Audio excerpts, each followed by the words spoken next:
జీవితంలో గెలవాలనుకునే వాళ్ళు, కెరీర్లో లైఫ్లో గొప్పగా సెటిల్ అవ్వాలనుకునే వాళ్ళు దేన్ని ఇష్టపడాలి, దేన్ని ప్రేమించాలి? దీనికి కొన్ని సూత్రాలు ఉన్నాయి. మొదటి సూత్రం, అహర్నిశలు మనం ఏ స్థాయికి వెళ్ళాలనుకున్నామో దాని గురించి పరితపించాలి. కనీసం రోజుకు 2-3 సార్లు అయినా సరే మనకు ఆలోచన గుర్తు రావాలి. ముఖ్యంగా పొద్దున్న నిద్ర లేచేటప్పుడు, రాత్రి పడుకునేటప్పుడు మనకు మనం కొన్ని ఆటో సజెషన్స్ ఇచ్చుకోవాలి. అంటే మన మనసుకు మనం చెప్పుకోవాలి, మనం ఎలా అయినా విజయం సాధించాలి, దానికి ఈ మార్గం అని చెప్పి. రెండోది, రోజుకి ఒక 5 నిమిషాలైనా మనం సరైన దారిలో వెళ్తున్నామా అని ఇంట్రాస్పెక్ట్ చేసుకోవాలి. చాలాసార్లు మెడిటేషన్ చేస్తున్నప్పుడు, మంచి ఫోకస్తో ఉన్నప్పుడు మనకి కొత్త కొత్త ఐడియాస్ వస్తాయి. మన లక్ష్యాన్ని ఎలా ఛేదించాలి అనే దాని మీద సరైన ప్రణాళిక వస్తుంది. ఇది బాగా గుర్తుపెట్టుకోండి. రోజుకు ఒక 2 నిమిషాలైనా, కేవలం 2 నిమిషాలైనా రీఓరియంటేషన్ థాట్ అనేది మన బ్రెయిన్లో ఉండాలి.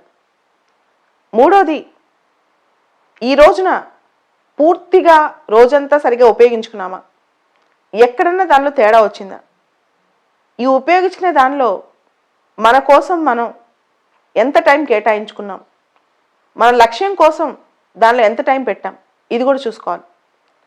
నాలుగోది, ఎన్ని చదివినా, ఎంత పరితపించినా, లక్ష్యం కోసం ఎంత పోరాడినా మనకి మనం పరీక్షలు పెట్టుకోవాలి. అంటే మనకు మనం కఠినంగా ఉండి రోజుకొకసారో 2 రోజులకు ఒకసారో ఒక చిన్న పరీక్ష ఖచ్చితంగా రాయాలి. మనం అనుకున్న సిలబస్, మనం అనుకున్న టార్గెట్ మీద ఖచ్చితంగా ఎగ్జామినేషన్ ఉండాలి. ఇప్పుడు ఎగ్జామినేషన్స్ జాగ్రత్తగా లేకపోతే ఫైనల్ ఎగ్జామ్లో పడిపోతాం అన్నమాట. సో ఖచ్చితంగా మన మీద మనకి ఒక సమీక్ష, ఒక రివ్యూ ఉండాలి, ఎగ్జామినేషన్స్ ఉండాలి.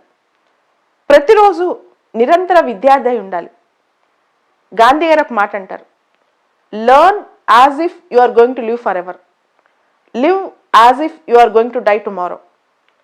ఈరోజు ఎంత అద్భుతంగా మనం వర్క్ చేసుకుంటూ బతకాలంటే, ఈ 24 గంటల్లో మనం అత్యంత ఆనందంగా, అత్యంత ఉత్సాహంగా ఈ ప్రపంచంలో ఒక గొప్ప వ్యక్తి ఎంతసేపు అయితే ఎన్ని పనులు అయితే చేస్తాడో మనం అన్ని పనులు చేయగలగాలి.